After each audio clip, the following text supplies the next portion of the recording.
For today's video, andito tayo ngayon sa isa sa mga kamag-anak na asawa ko.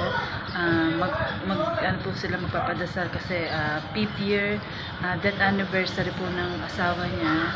So andito tayo para tulungan sila, damayan sila, ganyan. So sa Buddhist religion, guys, ganito sila magpadasal sa bahay nila. So ini-invite nila yung mga monk o yung mga Buddhist monk para pagdasal yung mga napayapa nilang asawa. Para po sa kaalaman po ng lahat, nakapag-asawa po ako ng Sri Lanka na ang religion po nila ay Buddhist. So ngayon, papakita po namin sa inyo kung paano po sila magpadasal sa napayapa po nilang mahal sa buhay.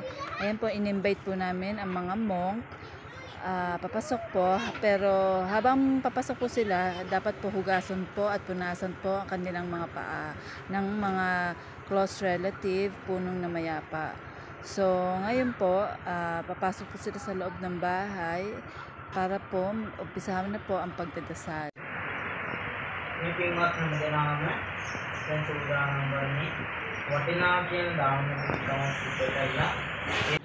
So after po ng pagdarasal, magsiserve po tayo ng pagkain po sa mga Buddhist monk. Yung mga close relative po ang magsiserve para isa-isa po nilang bibigyan po ng pagkain po ang mga monk.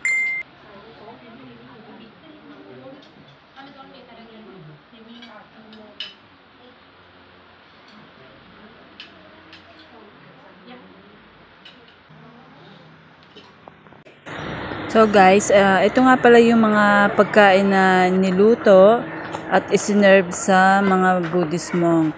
So kailangan po marami pong klase ng putahe na iyahain natin para po sa kanila. Salamat!